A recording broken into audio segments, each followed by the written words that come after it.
पिछले महीने 5 अगस्त से बांग्लादेश में हालात खराब हुए और अब ये हालात बद से बदतर होते जा रहे हैं।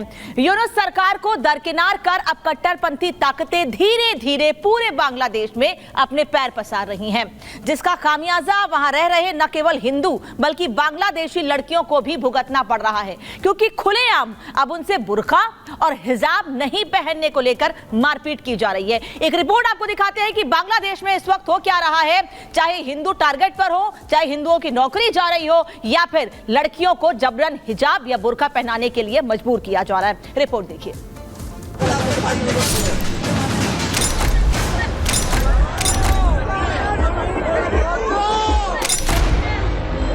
बांग्लादेश में कट्टरता, बुर्के को लेकर क्रूरता,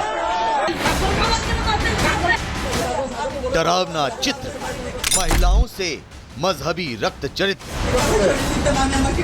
देश में बिगड़े हालात, क्या कर रही है यूनुस सरकार।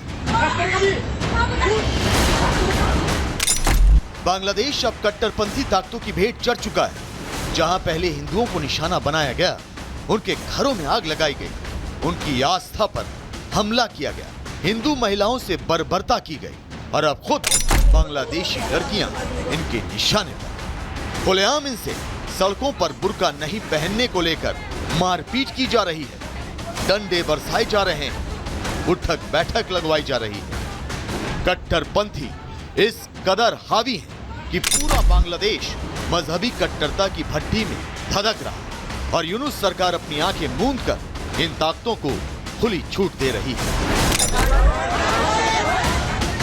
साथ बांग्लादेश शरिया शासन के रास्ते पर चल पड़ा है और ये तस्वीरें भी इस बात की गवाही दे रही हैं, जहां सामान्य कपड़े पहनने पर बांग्लादेशी लड़कियों पर हमले हो रहे हैं। खुलेआम सड़कों पर कुछ लड़के एक लड़की को कट्टरता की सजा दे रहे हैं, बुर्का नहीं पहनने पर उठक बैठक करवाई जा रही है। हाथों में डंडा लिया युवक डंडे बरसा रहा है, बुरी तरह लड़कियों को मारा पीटा जा रहा है। हालात ऐसे हैं कि ना तो पुलिस सुनने को तैयार है और ना ही कोई इन लड़कियों को इंसाफ देने वाला। दरअसल सोशल मीडिया पर कई वीडियो वायरल हो रहे हैं, जिनमें दावा किया गया है कि पिछले कुछ दिनों से सामान्य कपड़े पहनने पर लगातार लड़कियों पर हमले हो रहे हैं। जमाते इस्लामी और बांग्लादेशी कट्टरपंथी चाहते हैं कि लड़कियां बुर्का और हिजाब पहने।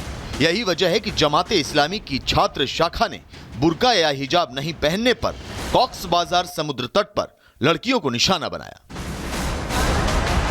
वायरल वीडियो से साफ तथा वही तस्वीरें धीरे धीरे बांग्लादेश से सामने आ रही हैं। कट्टरपंथी इस्लामी संगठनों के उभरने से महिलाओं को इसका खामियाजा भुगतना पड़ रहा है। हाल ये है कि अब बेलगाम कट्टरपंथी मोहम्मद यूनुस की भी सुनने को तैयार नहीं है, जिसके बाद सवाल उठता है कि बांग्लादेश में कट्टरपंथी अगर इतने हावी होंगे तो शांति कैसे होगी। और दूसरा सवाल ये कि कब तक ये कट्टरपंथी ऐसे ही महिलाओं को निशाना बनाते रहेंगे। Bureau report, Republic Bharat. और बांग्लादेश में शरिया कानून का राज कायम होने का इशारा क्यों मिल रहा है, इसे हम आपको एक ग्राफिक्स के जरिए दिखाते हैं कि आखिर क्यों शरिया कानून की तरफ लागू करने की तरफ आगे बढ़ रहा है बांग्लादेश। क्योंकि इस्लामी निजाम के लक्षण दिखने लगे हैं मोहम्मद यूनुस में। ऐसा हम इसलिए कह रहे हैं क्योंकि जब शेख हसीना के हाथ में बागडोर थी देश की, तब हसीना राज में जमात पर बैन लगा दिया गया था, लेकिन मोहम्मद यूनुस के राज में जमात इस्लामी पर से बैन हट गया है। जमात इस्लामी जो कि कट्टरपंथी संगठन है और उसी के इशारे पर सब कुछ बांग्लादेश में इस वक्त हो रहा है, ये वहां के रहने वाले लोग दबी जबान में कह रहे हैं। शेख हसीना के रहते हुए हत्या के केस में रहमानी को जेल हो गई थी, लेकिन अब यूनुस के रहते हुए जमात नेता रहमानी जेल से बाहर आ गए हैं, उनको बाहर निकाल लिया गया है और कट्टरपंथी को और ज्यादा बढ़ावा मिल रहा है।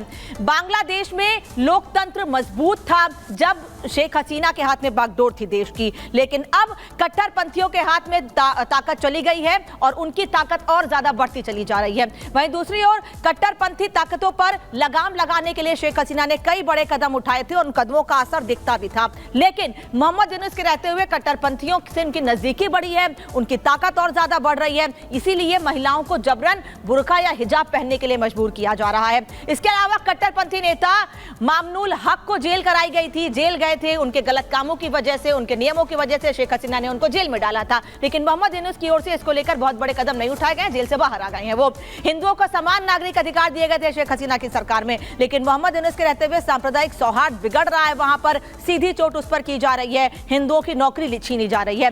शेख हसीना ने तालिबानी शासन के खिलाफ कड़े कदम उठाए थे, वहीं दूसरी ओर इस्लामी निजाम की पैरोकारी कर रहे हैं। भले ही मोहम्मद यूनुस वहां हिंदुओं की रक्षा को लेकर हमारे देश के प्रधानमंत्री से बातचीत करते हो, लेकिन ऐसा फिलहाल दिख नहीं रहा है। खोखले और झूठे वादे, झूठी बातें मोहम्मद यूनुस की ओर से की गई थी। अब सवाल यह है कि बांग्लादेश में शरिया कानून की तर्ज पर महिलाओं के साथ क्रूरता हो रही है, तो वहां महिलाओं को सामान्य कपड़े पहनने पर टारगेट किया जा रहा है, बुर्का या हिजाब पहनने पर मजबूर किया जा रहा है, वहां महिलाओं को बुर्का पहनने को लेकर दबाव बनाया जा रहा है। अगर हिंदू महिलाओं को भी वहां बुर्का पहनने पर मजबूर किया गया तो उसका क्या असर होगा, इस पर भारत के संतों का क्या कहना है, ये सुन लीजिए।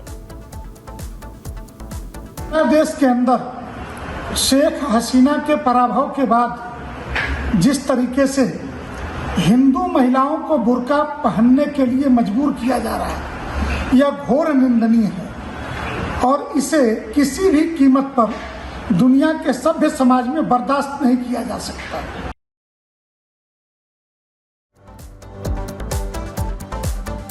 तो भारत से भी संत समाज में इसको लेकर गुस्सा, और वो कह रहे हैं वहां जो कुछ महिलाओं के साथ हो रहा है सरकार को ध्यान देना चाहिए, लेकिन सरकार गहरी नींद में सोई हुई है, कोई कदम इस ओर नहीं उठाए जा रहे हैं।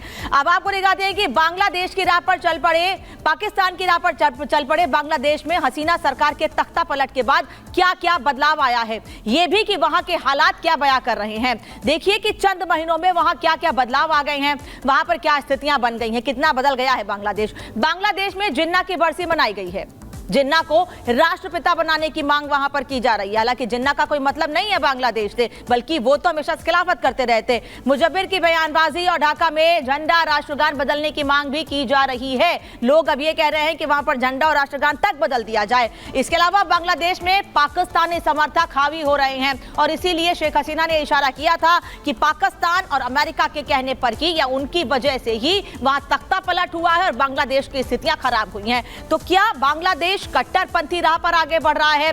क्या बांग्लादेश अब पाकिस्तान की राह पकड़ रहा है? ये सवाल उठ रहा है क्योंकि वहां की जो स्थिति, जो तस्वीर निकलकर सामने आ रही है वो कुछ इसी ओर इशारा कर रही है। बांग्लादेश में आए इन बदलाव का असर सबसे ज्यादा हिंदुओं पर पड़ेगा, क्योंकि हिंदुओं की धार्मिक मान्यताएं अलग हैं। ऐसी बदली परिस्थिति में जब वहां कट्टरपंथी ताकतें हावी हैं, तो वहां दुनिया परिवारों की सुरक्षा, दूसरे परिवारों की सुरक्षा कैसे होगी, हिंदू परिवार की सुरक्षा कैसे होगी, यह भी सोचने वाली बात होगी। सुनिए रिएक्शन क्या है इस पर। जहां तक बांग्लादेश के हिंदुओं की सुरक्षा का प्रश्न है, भारत सरकार को हस्तक्षेप करने चाहिए।